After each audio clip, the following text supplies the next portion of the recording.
Welcome to Law and True Crime. In today's episode, we delve into the chilling case of Julius Mndawe, the Masoi Monster, a story of heinous crimes that shook the Mpumalanga province in South Africa.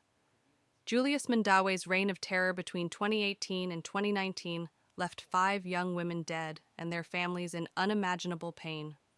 Join us as we uncover the details of these horrific events and the subsequent quest for justice. Julius Mndawe, accused of killing 5 women in Mpumalanga, has abandoned his bail application. He allegedly killed the women and buried them in his yard. The 25-year-old faces 5 counts of murder, violation of a corpse, concealment of bodies and rape. He appeared in the Masoi Magistrates Court this morning. Dubbed Masoi's serial killer, Julius Mndawe appeared shaken. His face was covered. He's accused of killing 5 women aged between 15 and 24 years old and concealing their bodies. Mndawe did not apply for bail. Families of the victims says they are not surprised by Mndawe's action of not applying for bail. It's heartbreaking. It's really heartbreaking. Should I meet him, then it's gonna be chaos. I'm going to eat him alive. Outside court, the community and political parties showing unity and support to the families. They have condemned the murders and are calling for no bail. What is happening? Why are these killers so many here, killing so many people, so many young women, that we're expecting so much from them? We should not say yes to abuse.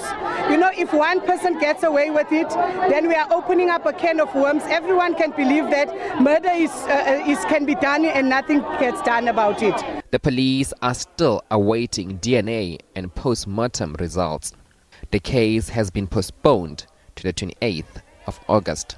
Julius Thabiso Mndawe was born in the quiet village of Masoi, near Hazivu in Mpumalanga. Little is known about his early life, but by the time he reached his mid-20s, he would become infamous for his gruesome acts. Mndawe's victims were young women, ranging from 15 to 24 years old. Toki Tlaka, Banele Koza, Felicia Mndlovu, Noxolo Mdluli, and Nomthandazo Mdluli each had their lives tragically cut short. These women were more than statistics. They were daughters, sisters, and friends. It all began in January 2018 when 24-year-old Toki Tlaka met Julius Mndawe on Facebook. Their online friendship soon turned fatal when Mndawe lured Toki to his home, where he strangled her and buried her body in his garden, covering the makeshift grave with a vegetable patch. Over the next year and a half, Mndawe continued his killing spree. He met his victims through various means, often luring them to his home under false pretenses. Each encounter ended in brutal violence, with Mndawe strangling or stabbing his victims before burying them in shallow graves in his yard. On July 14, 2019, the gruesome discovery of the bodies was made. Police were led to Mndawe's home, where they exhumed the remains of 5 young women, buried beneath his bathroom floor and garden. The community of Masoi was in shock and demanded justice for the victims. The cell phone of the last victim that we tracked, it led us here to finding the suspect. The suspect had victims which he allegedly dated briefly, and when they asked for money, he would be provoked somehow, because maybe he didn't have that kind of money or so, then he killed them. We only knew about the 3, then the other 2 he just mentioned them voluntarily. Maybe they are the last ones, we hope so. Because the suspect, the way he buried the first victim that we found here, he showed an experience in doing this. He's very calm and reserved. Mndawe's trial began with high emotions and public outcry. The court heard harrowing testimonies and saw compelling evidence that painted a clear picture of Mndawe's guilt. Despite his attempts to downplay the premeditated nature of his crimes, the evidence was irrefutable. Family members of the victims gave emotional testimonies, describing their pain and the impact of the crimes on their lives. The state prosecutor, Julius Mndawe, emphasized the calculated and methodical nature of Mndawe's actions, calling for the maximum sentence. The investigation was painstaking and complex. Police had to rely on forensic evidence to identify the decomposed remains. Mndawe's arrest came after he was found in possession of one of the victim's cell phones, leading to his confession, and the subsequent exhumation of the bodies. Family members of the victims gave emotional testimonies, describing their pain and the impact of the crimes on their lives. The state prosecutor, Julius Mndawe, emphasized the calculated and methodical nature of Mndawe's actions, calling for the maximum sentence. On February 10, 2022, Julius Mndawe was sentenced to 5 life terms, plus 25 years in prison.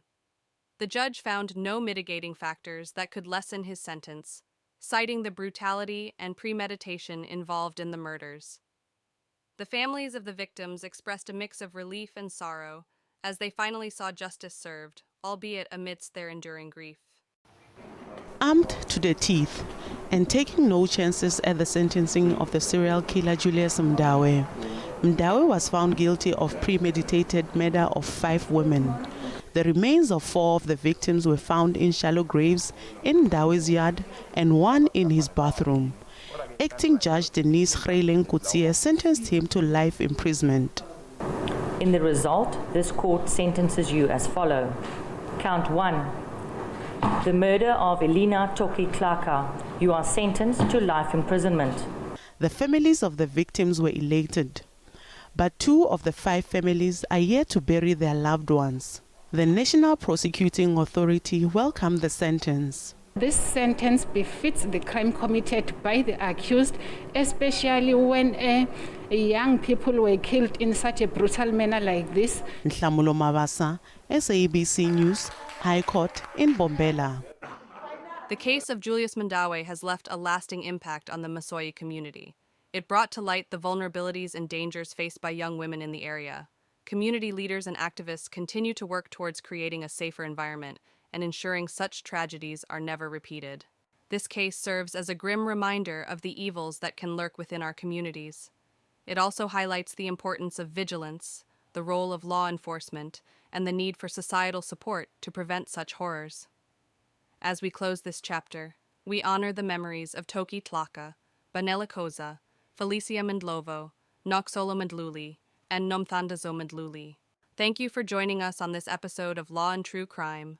Don't forget to subscribe and hit the notification bell for more stories of justice and mystery. Stay safe, and remember to watch out for each other.